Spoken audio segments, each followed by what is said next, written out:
Hi everyone, it's me, Krylios, Team Racing Productions MC and producer. And joining me today on the Team Racing YouTube channel is Councilman JB Smiley Jr. Welcome.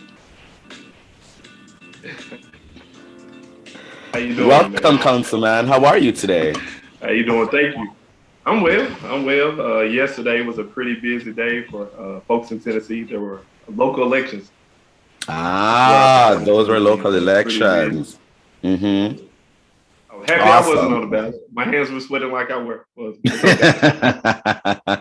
Well, listen, from a day like yesterday and everything that's going on in this country, when it comes to elections, our hands must be sweating. So I want to kick this off with just having you introduce yourself to our audience and letting them know a little bit about you, your background, and experience. Okay. Well, I'm JB Smiley. No need for the formal titles. Just like you, someone who just woke up and trying to figure out ways I can get involved in my community. Folks who step up and serve on various nonprofit boards step up and help with their local youth sports team. That's me. I'm a guy who's just trying to find ways to better the folks in my community. By way of background, I'm a native Tennessean by way of Memphis, Tennessee. I grew up saying, going by phrase, ball is life. I played basketball every single day. Played it in high school, named one of the best players in our city. Ended up at a school called Tennessee Tech University in Cookeville, mid-major Division One. Played there for 3 years. Went to my last year transferred to a school called the University of Pikeville in Eastern Kentucky. And that year, I think I lost my mind because I picked up another major. So I initially majored in justice, and I added another major my last year of undergrad, which is sociology. So my last semester of undergrad, I took 23 hours the first semester, 21 hours the second semester. That's a And lot. managed to That is a graduate whole with a lot. pretty. I told you I lost my mind, man. I was trying to learn as much and hoop as much as possible, and managed to do well. Played 3 more years after that. Ended up deciding to go to law school. Like, I knew I was going to go to law school. My mom had a routine when I was younger, and pretty much everything she watched is what I end up doing. When I would come home, she'd be watching. It was Memphis State basketball back then, coached by the legendary Larry Finch. I was like, well, I'm going to hoop. Basketball is it. So I ended up playing ball pretty good career. And then I think during the 90s, there was a famous trial, and there was this black guy with a decent sized afro who was always on TV named Johnny Cochran. I said, well, I'm going to be a lawyer.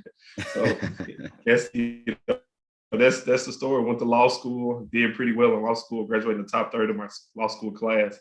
And then around 2014, I spoke on a panel. There was a young lady sitting outside the panel and asked me to go to a meeting. You know, when you're a broke college student, they tell you it's free food, you're going to go. So I went to the meeting, free food.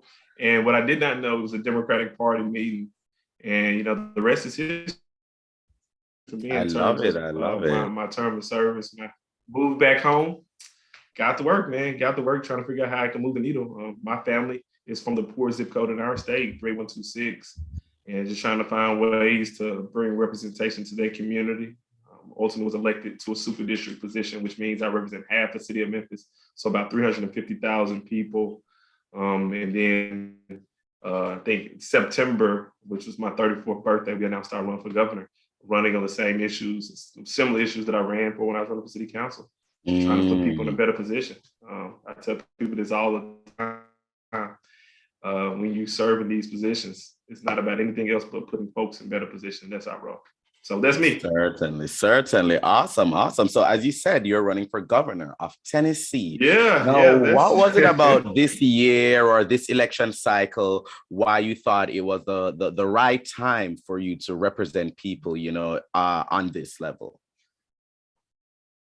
well. So when I tell people about politics and just life in general, I don't think there's a perfect time for anything. I think what you have to do is make up your mind that you want to do something about whatever problems you you you find at the forefront of your mind. And for me, if you just look at where we are as a state, we're going in the absolute wrong direction in almost every major statistical category. We're number one in medical bankruptcies. We're the third most violent state in the country. We're bottom five in funding for education, bottom 10 when it comes to teacher pay, bottom 6 when it comes to income. We're poor, we're struggling. There's a lot of violent crime, and not to even mention the debacle that was COVID-19, which our state government essentially said we're going to take a approach, and you can just click in the news every other day on doing COVID-19 to see Tennessee was trending at the top all the time because we just didn't do anything. And recently, we just look at the things we've done recently.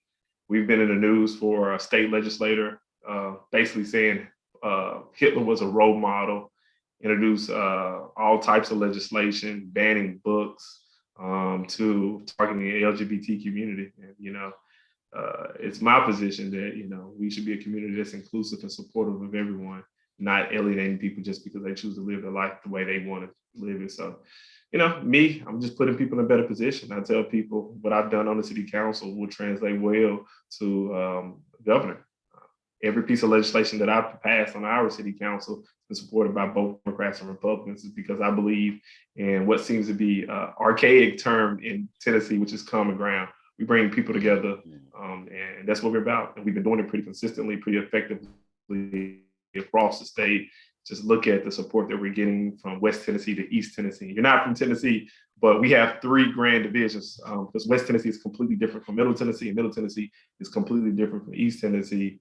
But what unites us all is a common belief that we can do better as a state. And, that's what we're about. We're talking about creating a better Tennessee everywhere we go. Awesome. Well, that's a good way to look at it. So tell me, you've touched on some of them, some of the issues, some of the challenges, that currently affect the state, but give me, the top 3 ones that you would love to tackle if elected to the role of governor. We have a lot. So a whole lot, which I'm aware. But the 3 that stand out where, the ones you want to tackle, right out the gate if elected to the role. I know that's literally the question I hate the most because there's like a million things. I'm like, I want to fix it all. I think, number one issue for me has to be education. When I talked about we're bottom 5 in funding, I know we recently, the state recently passed a new funding formula that will potentially put, education in a better position, but ultimately doesn't go far enough. We need to, fully fund public education. Right now, what's happening in the state of Tennessee is we're ciphering dollars off to some very, I won't say that. Some very extreme charter schools that have different theology as it relates to what transpired with Black and brown people. So that's problematic for me. And we also need to give teachers a salary that's commensurate with their work. So education, and we will spend a lot of time on that. One of the reasons we look at where we are in poverty and look at where we are in crime, we have to, at some point, realize that poverty and crime go hand in hand. If we don't increase the amount of dollars in people's pockets, we're going to continue having crime. If we don't increase the amount of opportunities for folks who live in marginalized communities, we're going to continue to have high levels of crime. So I think we have to pay particular attention into education. But in addition to that, what's been alarming to me is where we are when it comes to equity and contracting. State of Tennessee is about 17% Black, right? 17% minority. But when it comes to contracting with the state's almost $54 billion budget, 1% go to women, 1% go to Black and brown people. 17% of the population for Black and brown people, they get 1% of the contract. When we talk about equity and how we appropriately allocate our resources, we're not meeting that mark in the state of Tennessee. So if we want to move the needle for impoverished communities, marginalized communities, we have to be talking about economics as well. But in addition to that, I mentioned early on that we're number 1 in medical bankruptcies, but we're also number 1 in rural hospital closures. We have to make it easier for people to have access to accessible and affordable healthcare. We expand Medicaid, but in addition to the legislative need to expand Medicaid, we also need to do everything we can to support new hospitals, incentivize hospitals to come into our state, because although we have a lot of large urban areas, majority of Tennessee is rural, and we have to do what we can to put those people in a better position so they don't have to drive 30, 40, 50 miles to get to the nearest hospital. They need accessible and affordable healthcare right there in their communities. That and 1,000 other issues. That and 1,000 other issues. That and 1,000 other issues, of course, of course. Well, tell me, JB Smiley Jr., what makes you the best choice for voters come this election? Oh, well, I actually like this question. I think I'm positioned differently than any other candidate in this race. One, I'm of the community, raised by the community.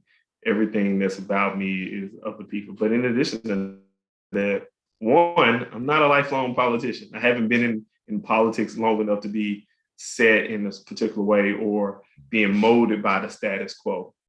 But also, I've been in it long enough to understand how to get things done. And I think that positions me differently. What we've seen in this country is recently, we've seen people outside of government with no experience at all tell us that they're going to fix our government. We saw what happened with the previous president. It was a disaster for this country. It divided this country. No government experience. Put us in a terrible, terrible position. And we see that with our current governor in the state of Tennessee. No government experience tell us that he's going to fix the government in Tennessee. And if we look at the numbers, we're trending in that wrong direction. We need someone with experience, but also someone who understands and is still connected to the people. My father would tell me growing up, you never forget the bridge that brought you over. And he would always say service before self. But he was telling me, never forget the folks in your community and always put people first. And that's what this campaign is about. That's who I am as a person. And, that's why we're going to win. That's why we won, against all odds at a very young age for city council. And that's why we're making headlines across the state and getting ready to be the very first person of color to ever be nominated for governor in the state of Tennessee's history for a major party. So we're going to make history. Wow. I'm excited. I'm excited about the possibilities. Thanks for sharing that. Now, when does voting begin in Tennessee for governor? So election day. So you have the primary election, which is August 4th, which the Democratic Party, the Republican Party chooses their nominee. That early voting begins for that July 15th. And then November 8th is a general election, which would be Democrats versus Republicans. So, and the independents as well. So I'm looking forward to those races. And we're going to keep telling people all across the state, we're not talking about divide. We're talking about bringing people together, creating what I would tell everybody is a better Tennessee. Awesome. And we want to remind our viewers to keep those dates in mind, especially if you're from Tennessee. Absolutely. So that you can be ready for election when it comes. So if you need to check your voter registration status, pledge to vote, and register to vote, you can go to headcount.org. Once again, you can go to headcount.org to check your status and register to vote. Now, Councilman, before I let you go, how can people find out more about you, find out more about your campaign, follow you, keep up with what's going on, and donate or volunteer? Okay, so you can find me on all social media platforms at JB Smiley Jr. Look for the blue check. That's me. This doesn't have a blue check. It's an imposter pretending to be me, but it's okay. And you can go to our website, votejbsmiley.com. When you get into the website, you can learn more information about me, more information about our campaign. You can also donate and volunteer or order a yard sign. But thank you for the opportunity. Appreciate the support. And to everyone watching, much love, peace, and blessings. Thank you so much. It's a pleasure to talk to you today, and I wish you the best of luck on your campaign. Those watching, please follow Team Racine Productions at Team Racine on all forms of social media. Click around our YouTube channel, check out our other interviews, vlogs, panels, forums, and everything else. Make sure you like, comment, and subscribe. But most of all, thank you for watching. Bye, everyone.